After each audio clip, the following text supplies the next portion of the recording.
김 박사, 오늘의 키워드 시간입니다. 김대호 박사님과 함께하겠습니다. 박사님 안녕하세요. 네, 반갑습니다. 네, 오늘 5개 키워드 준비되어 있습니다. 첫 번째 키워드부터 함께 보시죠. 오늘 첫 번째 키워드, 홍남기 재신임입니다. 지난주 소폭 개각 단행 후 청와대가 이르면 연말 연초에 장수 장관 중심의 추가 개각 명단을 내놓을 것이라는 관측이 나오고 있습니다. 홍남기 부총리도 개각 대상에 포함될 것이란 전망이 있었는데 문재인 대통령이 어제 비공개 업무 보고를 받으면서 내년에도 잘해주길 바란다 이렇게 격려를 했다고 하네요. 예, 문재인 대통령이 이 경제 수장인 홍남기 부총리에게 내년에도 계속해서 잘 꾸려가 주길 바란다 이렇게 얘기했다는 그 얘기를 청와대 대변인이 또 별도로 기자들에게 따로 설명을 했습니다. 네. 그것은 문재인 대통령이 아마도 홍남기 부총리를 재신임한 강력한 시그널로 이렇게 시장에서는 받아들여지는데요. 지금 이 세간에서는 우리나라 경제 상황에 대해서 총체적으로 코로나 위기의 총량 지표 관리 또 부도 방지 이런 데서 상당히 성과를 거두고 있다는 평가를 받고 있습니다만은 이 국민들의 생활과 관련해서 특히 이제 부동산 정책이라든지 세금 정책 이런 면에서 국민들이 상당히 불편해하고 있다라는 그런 일부의 시각과는 상당히 결이 다른 건데요. 지난주에 김현미 국토부 장관을 경질했습니다마는 사실 부동산 정책의 상당수의 책임이 또 그 수단과 툴이 기획재정부에 있다는 점을 감안할 때 홍남기 부총리에도 책임이 없지 않을 것으로 보이고요. 또 특히 세금 정책과 관련해서 지금 종부세 올해는 아닙니다만 내년에 무려 6%까지 올린 이런 이 세금 폭탄 정책도 사실상 기획재정부에 최종적인 재가가 있었다는 그런 점에서 결코 책임에서 완전히 벗어나 있지는 않다 이런 관점에서 볼 때 국민들과는 조금 시각이 결이 좀 다른 그런 어떤 청와대의 판단이 아닌가라는 그런 생각을 해봅니다. 네, 박사님 지금 홍남기 부총리가 임기 2년을 채워가고 있는데 지금까지 역대 두 번째 장수 기재부 장관에 올랐습니다. 그렇습니다. 홍남기 부총리가 취임한 게 2018년 12월 11일이었습니다. 네.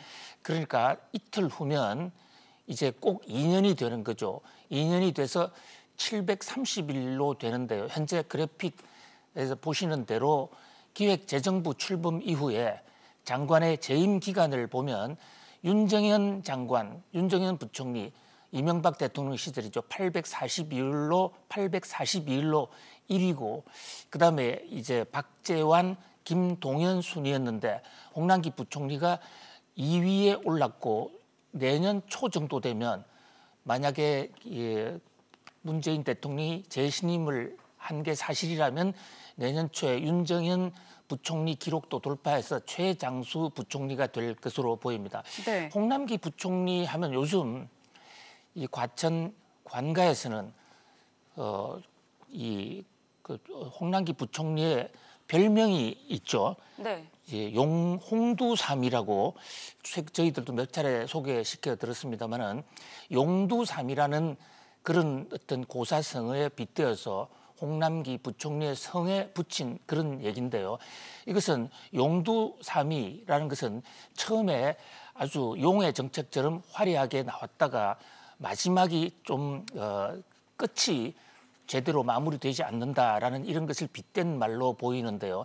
홍남기 부총리가 그동안에 여러 번 소신의 정책 또 여러 가지 그 올바른 얘기를 많이 했습니다마는 막판에 정치권의 요구에 맞서지 못하고 그리고 그 소신을 지켜내지 못하는 바람에 나온 얘기가 홍두삼인가 아닌가 싶은 생각을 합니다.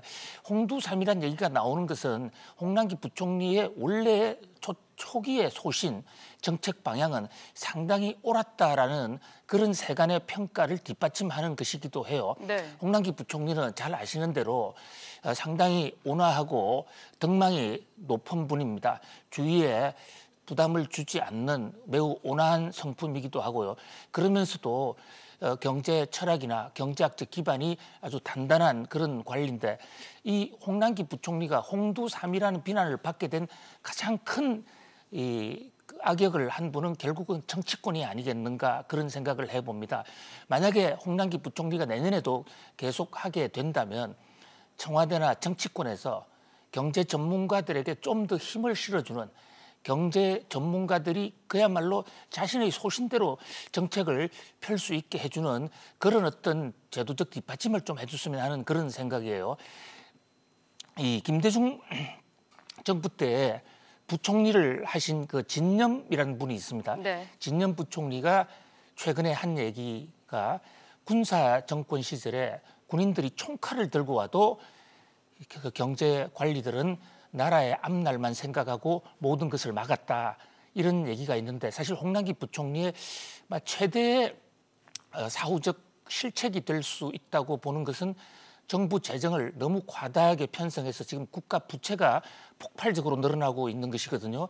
이 대목 현재 지금 GDP 대비 비율이 10%포인트 이상이나 지금 폭증을 했는데 그 대목에 대해서도 정치권에서 경제 전문가들의 얘기를 특히 홍남기 부총리 얘기를 좀 더 귀담아 경청해 주었으면 하는 그런 바람입니다.